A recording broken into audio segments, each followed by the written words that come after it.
Good morning everybody. I welcome you on notes for India. आज हम जिस topic पे बात करने वाले हैं वो है जन विश्वास बिल। बहुत ही अच्छा आर्टिकल है जहां पे बताया गया है कि कई बार अगर मैं ब्रॉडली आपको समझाऊं ना तो इसका मेजर फोकस है कि बहुत सारे बिजनेसेस होते हैं, बहुत सारे कई बार हम देखते हैं कि केसेस बहुत लंबे चल जाते हैं बट उनका आउटपुट इतना ज्यादा नहीं आता है। उसके कारण क्या होता है, दो चीजें सबसे ज्यादा इफेक्ट होती हैं। सबसे पहली ईज ऑफ डूइंग बिजनेस और दूसरा होती है ईज ऑफ लिविंग। तो ये आर्टिकल पूरा बात करता है to make corrections in those laws where these issues happen. तो एक एक करके समझते हैं कि जन विश्वास बिल में कुछ अमेंडमेंट है, वो आया है, वो क्या है, उससे क्या होगा। तो यहां पे आप देखोगे आर्टिकल में बहुत अच्छे से सबसे पहले बताया गया है कि why this bill is introduced. सबसे पहली चीज, क्योंकि हर टॉपिक में ये इशू होता है कि भाई लाया क्यों जा रहा है। दूसरा है what are the key features. तीसरा है how does it impact institutions. और लास्ट है how does this bill promote efficient justice. और इन टाइटल्स को पढ़ के ना या फिर इन एडिटोरियल्स को पढ़ के आपको एक चीज और मेक श्योर करनी चाहिए कि आपके आंसर राइटिंग में भी ऐसे ही फ्लो आने चाहिए। कोई भी अगर कल को not it's not only about Jan Vishwas bill. Suppose money bill है या फिर एनजीओ के लिए कोई बिल ला रहे हैं या फिर हेल्थ केयर के लिए कोई बिल लेके आ रहे हैं या फिर अपने डिजिटल प्रोटेक्शन के लिए कोई right digital protection rights bill जो है वो लेके आ रहे हैं। तो उनमें सब में क्या है ना कि ये क्वेश्चन बहुत प्रोमिनेंट रहते हैं कि वाई, मतलब उसकी इंट्रोडक्शन करने की नीड क्या थी या फिर उसके बेसिक फीचर्स क्या हैं या फिर इम्पैक्ट क्या रहेगा और या फिर वो इन द एंड उसका गोल जो है। जैसे जन विश्वास बिल का जो एंड प्रोडक्ट है वो क्या है कि एफिशिएंट जस्टिस को प्रमोट करेगा। तो ये टर्म्स भी बहुत इंपॉर्टेंट रहती हैं। तो एक एक करके समझते हैं।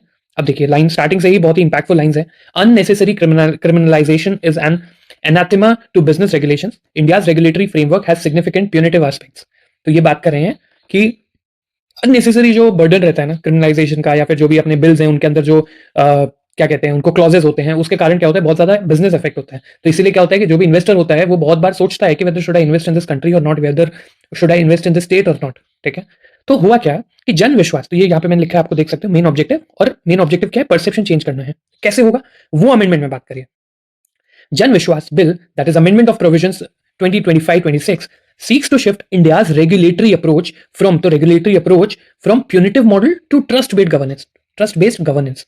तो आप हर चीज को पनिशमेंट से नहीं कर सकते कि सपोज कोई फर्म है, ठीक है, या फिर कोई एमएसएमई की स्मॉल फर्म है एंड सपोज कल को एमएसएमई ने कोई क्लॉज के कारण 10 लाख की जगह यहाँ पे 9 लाख का कुछ टैक्स भरना था, वो भरा। अब उसके कारण क्या होगा, यहाँ पे अब दो ऑप्शन होते हैं। एक ऑप्शन होता है कि आप उनको पेनलाइज करो या फिर सीधा पेनल्टी लगा दो, प्यूनिटिव एक्शन ले लो। और या फिर होता है कि आप उनको थोड़ा सा पहले तो अंडरस्टैंडिंग देखो कि भाई एक्चुअल में प्रॉब्लम क्या थी, वॉज इट जेन्युइन और नॉट। अगर जेन्युइन थी तो there should be some other ground, है ना। तो उससे क्या होता है कि फिर ट्रस्ट बनता है। As a collector, as a DM, what is expected out of you इसकी, अगर कभी भी कोई भी ऐसा एक्शन होता है, जैसे मान लो कि अगर लॉ में लिखा है कि in this particular case this has to be the norm, ठीक है। लेकिन अगर मान लेते हैं कि हमको ऐसा दिखता है, क्योंकि बहुत बड़ी डाइवर्स कंट्री है हमारी, तो ऐसा तो होगा नहीं ना कि अगर ये लॉ है तो ऐसा ही होने वाला है, ऐसा तो कभी नहीं होगा 100%। इसीलिए अमेंडमेंट्स भी होते हैं, राइट। सो कल को मान लेते हैं कि कोई आपके पास में एक इंडिविजुअल आता है who is not well to do, but उसको वो क्लॉज जो है ना उससे वो अफेक्ट हो रहा है। तो बट ऑब्वियसली कि आप क्या करोगे, या तो आप मना करके भेज दोगे, but that is not the true justice that you are doing to him, right. तो इसलिए क्या होता है कि आप फिर क्या करते हो, एक उसका ऑल्टरनेटिव सोचते हो, आप एक अच्छा ग्राउंड बनाते हो एंड देन जितना पॉसिबिलिटी हो सकती है आप उतना करते हो। नॉट सेइंग 100%, बट जितना पॉसिबल होता है। तो उससे क्या होता है, उसके अंदर ट्रस्ट बिल्ड होता है कि ये जो डीएम साहब हैं या फिर ये जो एसपी साहब हैं, मैं इनसे जाकर के बात करूंगा तो वो मेरी सुनेंगे, अननेसेसरी मुझे बर्डन नहीं करेंगे, राइट। सेम तरीके से यहां पे भी है कि जो प्यूनेटिव मॉडल है ना उसको ट्रस्ट बेस्ड गवर्नेंस बनाना पड़ेगा हमें। उसी के लिए ये बताते हैं कि it builds on the earlier जन विश्वास बिल जो कि 2023 में आया था। तो उसमें क्या था ना कि which decriminalize 183 provisions across 42 central laws. ठीक है। तो ये हमें समझ आया कि होने क्या वाला इन the and, it's about perception change. Now next, why is the bill being introduced. तो बेसिकली क्या है कि अमेंडमेंट करा है, 784 प्रोविजंस है जिनमें से कि 717 are earmarked for decriminalisation, ठीक है, while the rest addresses the ease of living more broadly. Perfect. Bill pursues three related goals, ensuring proportionality in regulation. तो हर चीज के स्टेप्स होते हैं। तो तीन तरीके से ये टैकल करने वाले हैं, यहां पे मैंने हाईलाइट कर रखा है, फर्स्ट, सेकंड एंड थर्ड। तो फर्स्ट देखते हैं, principled separation between conduct that warrants criminal sanction and procedural non compliance that carries no comparable moral charge. बहुत ही हैवी लाइन है। इसका सिंपली ये मतलब है कि जो क्रिमिनल वाले हैं आप उनको अलग टैकल करो एंड जो अदर इश्यूज हैं तो उनको आप अदर वे में टैकल करो, उनको मिक्स मत करो। मतलब कि क्रिमिनल वाले को भी सेम सजा मिल रही है एंड जो नॉन क्रिमिनल है just because of compliance issues उसको भी आपने सेम सजा दी थी। तो इससे क्या होगा, उसके अंदर ट्रस्ट बिल्ड नहीं होगा कि भाई थोड़ी सी गलती करने पे भी इतना बड़ा एक्शन हो जा रहा है। तो उसके कारण क्या होगा, he will move his investment. नुकसान किसका, in the country as a whole will be affected by it और इंपैक्टेड बाय द डिसीजन। तो कॉन्फ्लिक्टिंग का मतलब क्या है, यहाँ पे मैंने लिखा है मिक्सिंग और मर्जिंग। तो जब आप दो ऐसे इश्यूज को मिलवाते हो ना, तो उससे क्या होता है, conflicting the two does a disservice to the seriousness of former and injustice to the latter. तो कल को मान लेते हैं कि कोई क्रिमिनल है, ठीक है, उसने अगर किसी का मर्डर किया, उसको 10 साल की सजा होती है, परफेक्ट। सेम तरीके से कोई और एक बिजनेसमैन है, छोटा बिजनेसमैन है, बड़ा है, जैसा भी है, उसने मिस्टेक करी, आपने उसकी थोड़ी सी मिस्टेक में भी सेम 10 years की जेल कर दी, तो क्या होगा, जो क्रिमिनल है ना, उसको फिर कोई फर्क नहीं पड़ेगा, वो फिर हरकतें वैसे ही करता रहेगा। लेकिन जो लेटर वाले हैं ना, वो उनको फील होगा this is injustice to us and either we should quit the system, और मतलब we should live with that. तो उसके कारण फिर नुकसान होता है ना। सेकंड क्या है, ये बहुत अच्छा पॉइंट है, फर्स्ट कि आप सेपरेट कर दो, ठीक है। Second point is equity. देखो, इक्वालिटी और इक्विटी में फर्क होता है। इक्वालिटी तो होता है कि मैंने देखा नहीं, मैंने जितने से मैंने सबको बांट दिया, बट इक्विटी क्या होता है, इक्विटी होता है कि भाई अगर जिसको जितनी नीड है उसके अकॉर्डिंग आप दोगे ना, तो वो इक्विटी है। इक्वल डिस्ट्रीब्यूशन तो हो गया कि सबके सेम बढ़ गया, बट अब वही बात है कि आपके सामने अंबानी खड़ा है, अडानी खड़ा है, और एक कॉमन मैन खड़ा है, आपने तीनों को मान लेते हैं कि आपके पास में 90 रुपए थे, आपने तीनों को 30-30 रुपए बांट दिए, but was it worth it? No, it was not worth it. तो आपने फिर क्या करोगे, आप नीड्स देखोगे, आप चीजों को एनालाइज करोगे, तब फिर आप उसका डिस्ट्रीब्यूशन करोगे। एंड इन चीजों को देखो, आर्टिकल्स पढ़ने से ना, इट्स नॉट ओनली अबाउट कि we want to gain knowledge और insights about Jan Vishwas bill. आप एक ब्रॉडर पर्सपेक्टिव समझो, why it is required, because when you will become DM और when you will become SP, या फिर even in state services also, when you will become SDM और DYSP and any other positions that require such meticulous analysis on daily and hourly basis, तो वहां पे ये चीजें बहुत काम आती हैं आपके। जैसे यहाँ लिखा है ना कि इक्विटी, इक्वालिटी, तो ये चीजें जब आप उस कुर्सी पे बैठोगे ना, तो आपको वो जस्टिस करना पड़ेगा दोस्त। ऐसे नहीं होगा कि आप उस कुर्सी पे बैठ गए हो तो अब आपकी मनमर्जी चलेगी, ऐसा बिल्कुल नहीं चलता है। और करोगे ऐसा, तो वही बात है कि लोगों का ट्रस्ट खराब होगा, और लोगों का ट्रस्ट जहां खराब हुआ, then you will not be able to do justice to yourself, to that chair and to people also. लेकिन जहां पे लॉ रिक्वायर्ड वहां लॉ लगाया, जहां पे थोड़ा सा मैनिपुलेट करना है फॉर द बेटरमेंट वो किया, देन यू विल बी क्या कहते हैं उसको, एक रिस्पेक्टेबल आप सिविल सर्वेंट कहलाते हो, ब्यूरोक्रेट कहलाते हो। क्योंकि हर चीज लॉ से हो, रूल से हो, ऐसा भी नहीं है। हर चीज को डाइवर्ट करके करा जाए, वैसा भी नहीं है। जहां रूल लगाना है वहां रूल की तरह चलिए, जहां रूल को मैनिपुलेट करना है for betterment, I am not saying कि उसको मैनिपुलेट करो फॉर करप्शन पर्पसेस, नो। अगर बेटरमेंट के लिए आप कर रहे हो, इट विल बी गुड, या फिर इसको कहते हैं ना कि सोसाइटी एज अ होल के लिए that will be a very good thing. तो इन चीजों से आप ये समझते चला करो, इनको एनालाइज क्या करो, 10 जगह दिमाग चलाया करो जब आप इसको पढ़ते हो। ये नहीं कि सिर्फ ये फीचर्स थे, ये लिख लिए, रट लिए, क्योंकि ऐसे तो नहीं बन पाओगे आप भले ही सिलेक्ट हो जाओगे लिस्ट में, लेकिन टू बिकम, मतलब इन द टॉप रैंक्स में आना, वहां पे फिर आपको मेटिकुलस प्रिपरेशन चाहिए, राइट।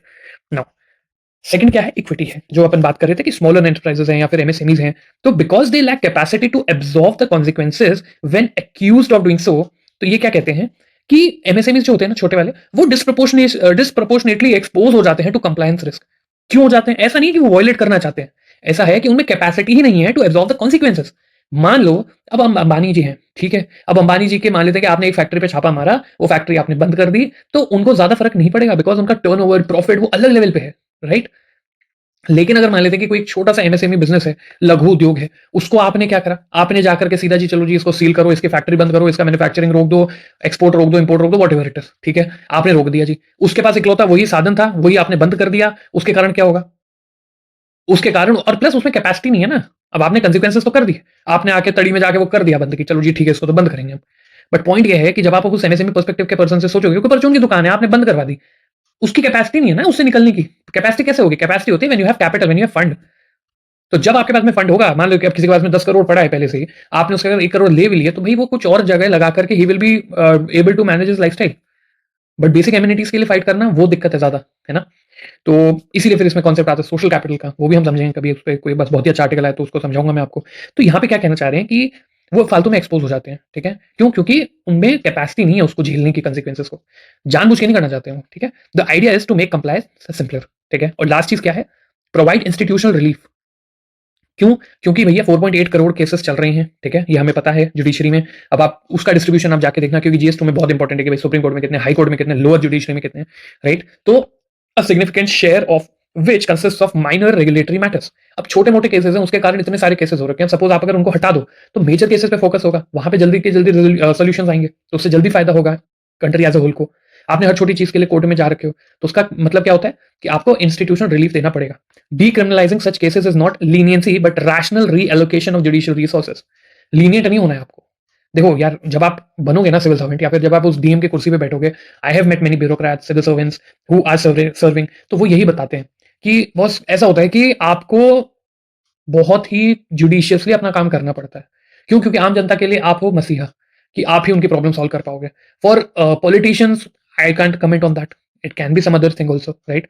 बट पॉइंट ये है कि आप बिल्कुल लीनियंट नहीं होना है, मतलब आपको ऐसे समझना है केस कि सही में आप उसको जस्टिस दे पाओ दोनों केसेस को। देखो सीधी सी बात है, कल को मान लेते हैं कि कोई फैक्ट्री बंद करनी है, ठीक है? अब वो इन्वायरमेंटली अफेक्ट कर रही है, अब आपको वो फाइनेंशियली मान लेते हैं कि डिस्ट्रिक्ट को अफेक्ट कर रही है, वो उस पर्टिकुलर बिजनेस वाले को करेगी, उस कम्युनिटी को करेगी इफेक्ट, आप अगर बंद करते हो उससे एम्प्लॉयमेंट भी जाएगा, बट वो नीड है उसकी, तो अब बात क्या आती है? अब आप अगर हर जगह की सुनने लगोगे ना, तो क्या होगा? आपको लगेगा कि हाँ जी, नहीं क्लाइमेट के अकॉर्डिंग तो मुझे बंद करनी चाहिए, परफेक्ट। फिर आप लोगों पे आओगे, बिजनेस वालों में, तो आप सबको खुश नहीं कर सकते। तो सबको खुश नहीं कर सकते, तो उसका सोल्यूशन क्या हो सकता है? उसका सोल्यूशन ये हो सकता है कि मैं अगर सबको खुश नहीं कर सकता ना, तो मैं सिर्फ फोकस करता हूँ प्रॉब्लम पे, क्योंकि देखो हर प्रॉब्लम के 100 पर्सपेक्टिव निकल सकते हैं, पॉजिटिव नेगेटिव। तो आपका काम क्या होगा कि आप फोकस करो कि मेरे को मेजर आउटकम क्या निकालना है इससे। फॉर एग्जांपल, आप अभी यूपीएससी की प्रिपरेशन कर रहे हो, in the end what you want to become, you want to get into the list और you want to get a service particular, ठीक है? अब इस प्रोसेस में आप अगर मान लेते हैं कि आपके फ्रेंड्स छूट जाते हैं, आप कल को बहुत सारी चीजें नहीं कर पाते हो, एडवेंचर नहीं कर पाते हो, आपकी लाइफस्टाइल बहुत सेडेंटरी हो जाती है, आप अलग हो जाते हो। लेकिन अगर एंड गोल क्या होता है आपका कि भाई मेरे को एंड में तो लिस्ट में ही आना है, राइट? लेकिन ये तो नेगेटिव हो रहे हैं ना बहुत सारी चीजें, कि आपकी हेल्थ भी जा रही है, आपके दोस्त भी जा रहे हैं, आपको एम्प्लॉयबिलिटी भी क्वेश्चन हो रहा है।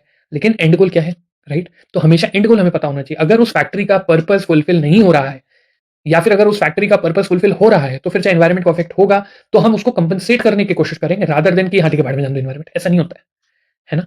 तो ये बहुत इंपॉर्टेंट पोजीशन है। इट्स नॉट जस्ट कि कार की आपने आईएएस एंट्री, आईपीएस एंट्री देख ली, वहां पे पहुंच के पहली चीज, वहां पहुंचना ही बहुत मुश्किल है।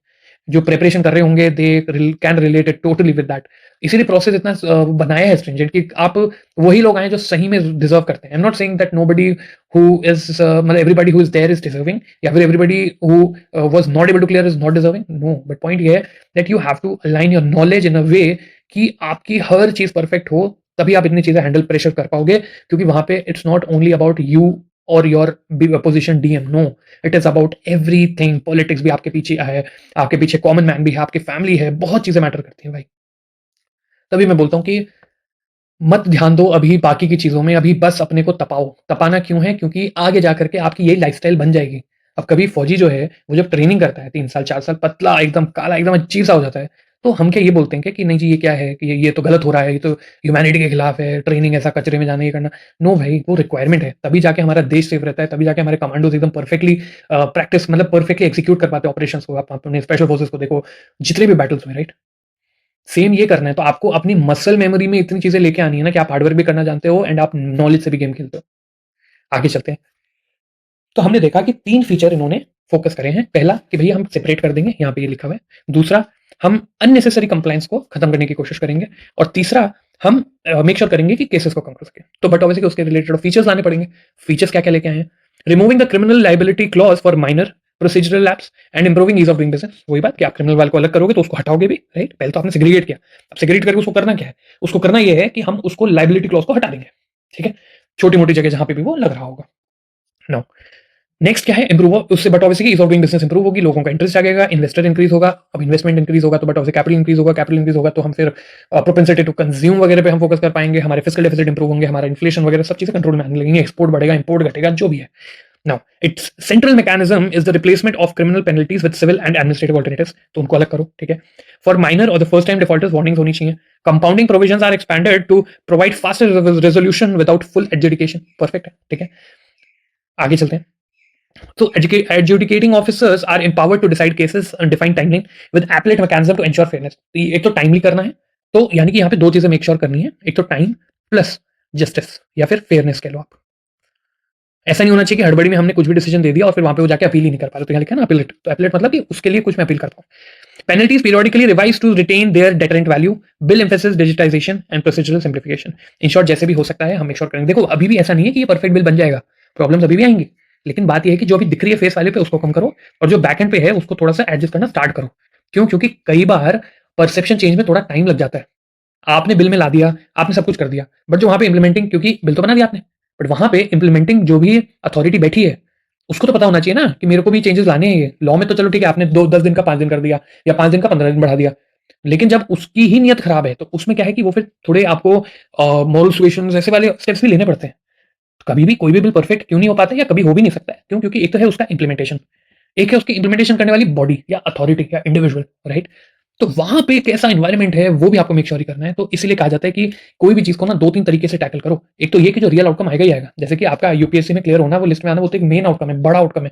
बट उसके पहले का आउटकम क्या क्या है, छोटे छोटे, कि भाई आपकी खुद की कंसिस्टेंसी बने, डिसिप्लिन बने, आपके अंदर एक वो इंटेलेक्चुअल वाला क्या कहते हैं उसको, मतलब क्रिएट हो कि हाँ भाई आप इंटेलेक्चुअली बहुत साउंड होते जा रहे हो धीरे धीरे। उसके चेक्स एंड क्या कहते हैं उसको, चेक्स एंड बैलेंसेस होने चाहिए, जिससे कि आपको सही में पता चले। तो उसके लिए मॉक टेस्ट देते हैं, हम इंटरव्यूज देते हैं, बहुत सारी चीजें होती हैं। तो नेक्स्ट चलते हैं कि अब ये इम्पैक्ट कैसे करेगा, ये तो हमने कर लिया। तो यहाँ पे इम्पैक्ट 3 लोगों पे बताया, यहाँ पे देखिए आप, मैंने अलग से सेग्रीगेट किया, जुडिशरी, रेगुलेटरी एजेंसी और बिजनेसेस। जुडिशरी में तो हमने देखा कि भाई केसेस कम हो जाएंगे, तो बट ऑब्वियस है कि most immediate consequences, meaningful relief मिलेगा। Diverting routine regulatory cases should free courts to concentrate on matters of genuine public. तो जुडिशरी का तो यही था ना। नेक्स्ट, रेगुलेटरी एजेंसीज के लिए क्या होगा, उनकी रिस्पॉन्सिबिलिटी इंक्रीज होगी कि हमें बहुत ढंग से काम करना है, right. Administrative adjudication is faster and less resource intensive, ठीक है, but it requires institutional capacity, clear guidelines, oversight mechanism to avoid arbitrariness. मैंने क्या बोला कि एक प्रॉब्लम को आप 2-3 तरीके से टैकल करते हो। तो यहाँ पे क्या हो रहा है, एक आपने जुडिशरी लेवल पे करा, एक आपने बिजनेस लेवल पे करा, और एक आपने रेगुलेटरी एजेंसीज के लेवल पे करा। बिजनेस के लेवल पे क्या होगा, बिजनेस के लेवल पे होगा कि particularly MSME reduced criminal exposure could meaningfully shift the calculus around formalization. Perfect. तो fear of prosecution long acted as disincentive to transparency and engagement with formal economy. ये बहुत सिंपली वो समझा रखा है कि प्रोसिक्यूशन के डर से ही कई एमएसएमईज वगैरह कुछ स्टेप्स नहीं ले पाते थे, बट अब वो खुल के लेने की कोशिश करेंगे, ठीक है। लेकिन हाँ, बट ऑब्वियसली कि ये हो तो जाएगा, बट थोड़े से ना हमेशा प्रॉब्लम्स रहते ही रहते हैं, कहीं ना कहीं कोई भी लूप होल रह जाएगा। जैसे अब यहाँ पे एडमिनिस्ट्रेटिव लिखा है, तो हो सकता है कि एडमिनिस्ट्रेटिव वे में बहुत सारी चीजें परफेक्ट ना हो। क्यों? क्योंकि एडमिनिस्ट्रेशन में क्या होता है कि फिर आप इंडिविजुअल ह्यूमंस का रोल आ जाता है, और ह्यूमंस क्या करते हैं, वो सब्जेक्टिवली चलते हैं, वो ऑब्जेक्टिवली नहीं चल पाते हैं बहुत केसेस में, राइट। सो प्रैक्टिकल अप्रोच लगानी पड़ेगी, प्रैग्मेटिज्म के। So bill narrows the scope for over criminalization in structured way. Perfect. A moral predictable regulatory environment encourages voluntary compliance, right? So when consequences of minor lapse is proportionate penalty rather than a specter of prosecution, incentive structure shift towards transparency. वही बात है कि छोटी सी गलती पे आप एकदम ऐसे उनको क्या कहते हैं, प्रोसिक्यूशन मत करने लग जाओ, उनको थोड़ा सा ढंग से टैकल करो कि जिससे कि वो उस चीज में ट्रस्ट बिल्ड कर पाए और फिर ट्रांसपेरेंसी से काम हो पाए। Enhanced administrative discretion must be matched with clear guidelines, meaningful oversight, and appellate mechanisms. ठीक है, its success will depend less on what it says, on whether the institution tasked with it carrying it forward. वही बात है कि इसका implementation तभी better हो पाएगा कि जब जो अथॉरिटी को टास्क दिया गया वो उसको कितना अच्छे से फुलफिल करती है, राइट। लेकिन हाँ, ये देखो, ये वे फॉरवर्ड विद चैलेंजेस, ये बहुत ही अच्छी अप्रोच मेरे को दिखी इस आर्टिकल में। कि एक तो होता है ना कि हमसे वेंट कर देते हैं कि ठीक है अच्छा ये हो, या फिर एसडीजी में यहाँ पे वहाँ पे। नो, यहाँ पे क्या है कि इन्होंने एक ब्लेंड ऑफ क्या कहते हैं उसको, चैलेंजेस को वे फॉरवर्ड में बताया। कैसे बताया, देखो, there is risk of excessive discretion in administrative authority, weak appellate safeguards in some sectors, possibility that monetary penalties may replace criminalization without reducing the burden, and limited clarity on uniform standard across different laws. तो ये 4 point हैं कि excessive discretion हो सकता है कि भैया administrative authority का। दूसरा हो सकता है कि वीक एपिलेट सेफगार्ड्स मिले उनको, हो सकता है कि आगे जाके वो अपील ही ना कर पाए, एंड ही हो जाए प्रोसेस। तीसरा हो सकता है कि पॉसिबिलिटी दैट मॉनिटरी पेनल्टीज में replace criminalisation without reducing the burden. आपने चलो वो तो कर दिया, पर आपने बर्डन ही रिड्यूस नहीं किया, तो वो मतलब वो बहुत ज्यादा इंपैक्टफुल हो गया, right. And limited clarity on uniform standard across different laws. तो आपको वही बात है कि अवेयरनेस तो देनी ही पड़ेगी, क्लैरिटी होनी चाहिए। So this was all about this article that is on जन विश्वास बिल। तो आई विल मेक श्योर कि आपको ये वीडियो प्लीज बहुत अच्छा लगा होगा, प्लीज कमेंट करा करो, एंड मेक श्योर कि आप इस चीज को थोड़ा सा एंगेजिंग वे में देखो, एंड प्लीज आप चैनल को सब्सक्राइब कर लो एंड बेल आइकन को प्रेस कर लो। टेलीग्राम का लिंक मैं नीचे दे दूंगा, जहाँ पे कि आपको इसका हाईलाइटेड पीडीएफ मिल जाएगा, इमेज के वे में भी मिल जाएगा, एंड ये हमारी सीरीज चलती रहेगी। लेट्स सी कितना ज्यादा आपको इनसाइट मिल रहे हैं, because that is a very engaging thing that I decided कि हम लोग को ऐसा डिस्कस करना चाहिए, है ना। तो चलो, thanks a lot guys for your time. Make sure कि आप इसके नोट्स वगैरह भी बनाओ properly, and have a nice day, enjoy.